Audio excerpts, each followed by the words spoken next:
तो महाराज इस तीर्थ में जो देवी बैठी है, इस देवी के बारे में आपको जानना हो तो दुर्गा सप्तशती में 6ठे अध्याय में ये देवी है। क्या महाराज ये दुर्गा सप्तशती की 6ठे अध्याय की देवी इतनी बड़ी देवी कैसे हो गई? इस कहानी को सुनोगे तो आश्चर्य में आ जाओगे। महाकाली ने सोचा कि मैं महाकाली हूं, सर्वशक्तिमयी हूं, लेकिन महालक्ष्मी और महासरस्वती दो सिद्धियां भी तो और है। यही बात लक्ष्मी और सरस्वती ने भी सोचा। लक्ष्मी ने सोचा कि मैं परम समृद्धमय श्रीमकार बीज की शक्ति हूं, लेकिन मेरे अलावा महाकाली और सरस्वती भी तो है। सरस्वती ने यही सोचा, मैं ब्रह्माणी, ब्रह्म पत्नी, ब्रह्म विद्या सिद्धि प्रदायिनी, अहिंकार बीज, वाग बीज की शक्ति हूं, लेकिन मेरे अलावा काली और लक्ष्मी भी तो है। आप कहां आए हो ये समझ नहीं पड़ेगा ना, जब तक आपके अंदर में वो श्रद्धा प्रकट नहीं होगी जो होनी चाहिए। रात में कोई आके दरवाजा खटखटा रहा है, आपकी नींद बेकार हो रही है, उसके कारण आपके मन में गुस्सा आएगा कि नहीं? आएगा। लेकिन आपको मालूम पड़ गया कि जब खोला दरवाजा तो जो आया है वो 10 किलो सोना आपके लिए लाया है, अब कैसा गुस्सा आएगा महाराज? इसका अर्थ है कि जिस चीज के बारे में आपको जानकारी होगी तभी वहां श्रद्धा उत्पन्न होगी। जय जय गुरुदेव। तो काली ने सोचा कि लक्ष्मी सरस्वती शक्ति मुझसे विभिन्न है। लक्ष्मी ने सोचा सरस्वती और काली शक्ति मुझसे पृथक है। सरस्वती ने सोचा लक्ष्मी और काली की शक्ति मुझसे भेद है। संयोग ऐसा हुआ, तीनों का मिलन हुआ। किनका? महाकाली, महालक्ष्मी और महासरस्वती, तीनों का मिलन हुआ। काली कहती है कि मैं दुष्टों का मर्दन करने, शत्रुओं का वध करने परम सामर्थ्यमय महाशक्ति हूं। लक्ष्मी कहती है रंक को राजा बनाने, राजा को चक्रवर्ती बनाने, चक्रवर्ती को इंद्र बनाने, इंद्र को शक्रेंद्र बनाने मैं सामर्थ्यवान हूं। सरस्वती कहती है मैं गूंगे को बुलवाने और बोले हुए को कालिदास बनाने की सामर्थ्यवान हूं। तो काली ने मन से निकाला अपनी बात के भले ही हैं, लेकिन हम तीनों अलग अलग हैं, शक्ति तो अलग अलग है। तब जाके काली ने कहा कि हम तीनों एक हो जाएं। जो अभी महाराष्ट्र में युति बनी ने इलेक्शन में कैसे जीता देवेंद्र फडणवीस, देखा ना? युक्ति बनाओगे जीवन में तो सदा युक्ति के बाद सुखी हो जाओगे। जय जय गुरुदेव। काली ने, लक्ष्मी ने, सरस्वती ने युक्ति बनाई। तीनों ने कहा कि अपनी शक्ति को निकाल के एक शक्ति बनाते हैं। 3 शक्ति मिले, एक शक्ति बने। काली ने अपने शरीर की संपूर्ण ऊर्जा, अनिमादि अष्ट सिद्धियां, ताकत, बल और पराक्रम को निकाला, जो एक ज्योति के रूप में प्रकट होके बाहर निकली।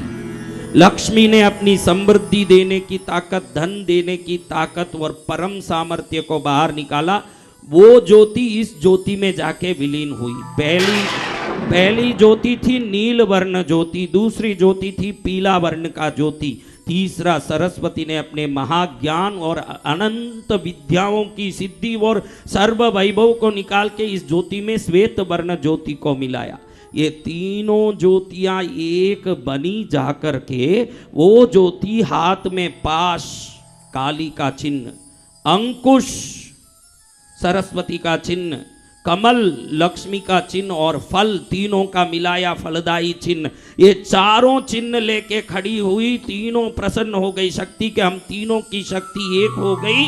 उस शक्ति को आदेश दिया कि तू दक्षिण में कृष्णगिरी नाम के क्षेत्र में रह के समस्त जगत का कल्याण करने वाली महाशक्ति बन जाए। जय जय गुरुदेव।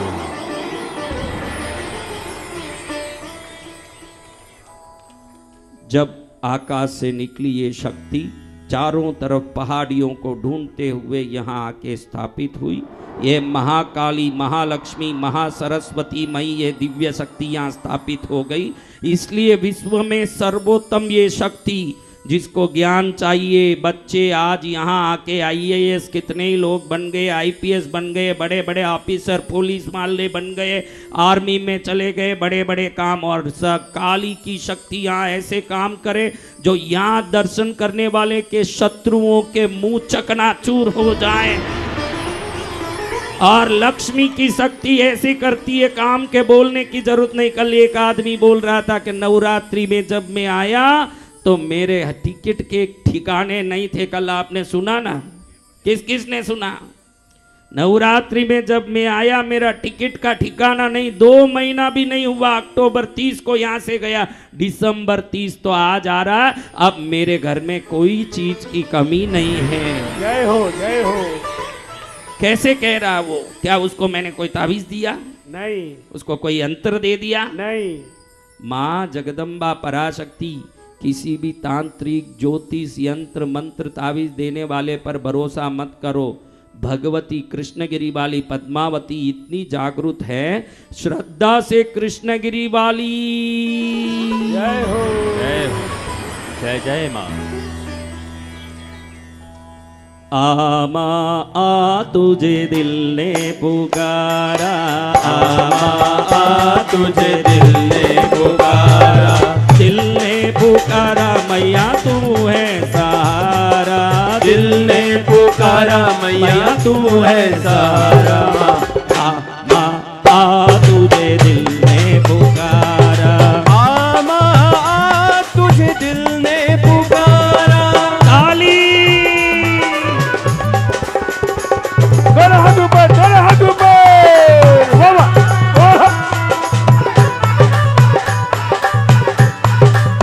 अब ये भी ध्यान रखना कि ये कोई वसंत विजयी इस तीर्थ का पीठाधीश है तो मैं पीठाधीश नहीं हूँ।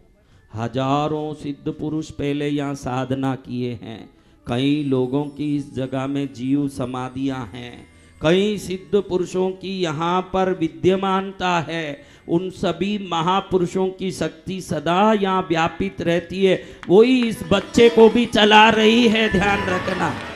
वही शक्ति हमको भी शक्ति दे रही है। ये कोई साधारण जगह मत समझना।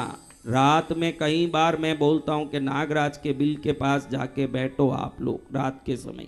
हर एक को बोलता हूँ, कोई जाते नहीं जल्दी, लेकिन जाके रात में 10 बजे बाद वहाँ बैठ के देखो, क्योंकि उस समय आवाज़ कम रहता है। आपको स्पष्ट सुनाई देगा कि देवता वहाँ नृत्य कर रहे हैं और ढोल वाद्य और नूपुर की आवाज़ आती है वहाँ पर। किस किस ने सुना है वो आवाज़? वो हाथ ऊंचा करो पहले सुने हुए लोग। वहाँ ढोल वाद्य नृत्य की आवाज़ आती है, जहाँ माँ के दरबार में देवता नाचते हैं। ऐसे परम पावन स्थान में आ गए। राजा बन के बड़ा गिफ्ट लेना है कि भिखारी बन के बासी रोटी लेनी है मेरे बच्चों? राजा बनकर बड़ा गिफ्ट लेना है। माता जी, रानी बन के गिफ्ट लेना है कि ऐसे बैठने में ही तड़कते रहना है? क्योंकि भिखारी की टाइप में आ के गई, इसलिए माँ अभी तक ठीक नहीं की। एकदम माँ को बोल दो, मैं तेरी बच्ची हूँ, मेरा कल्याण कर। आज शाम में ऐसी बैठोगी कि ताकत वाली हवन में बैठने में आराम आएगी। आज शाम में ये माता जी कैसी बैठती है आप लोग देख लेना, यहाँ की शक्ति मालूम पड़ जाए। बोल साचे दरबार की ताकत मालूम पड़ जाए माँ की। अब इस माँ के सिर पर 3 फना नाग है। क्या है? 3 फना नाग। ये नाग किस लिए? दुश्मनों को डराने के लिए। और उस फना के ऊपर मणियां रखी हुई है। क्या रखी हुई है? मणियां। उस मणियों से निकलने वाली रोशनी हजारों योजन तक प्रकाश देती है। दुश्मन आते हैं तो डराने वाले यही नाग, भक्त आते हैं तो अपनी मणियों से ऐसी प्रकाश देते हैं, अंधेरे में जीवन में भटका हुआ व्यक्ति को प्रकाश मिल जाता है। जय हो। उसके जीवन में प्रकाश ही प्रकाश हो जाता है।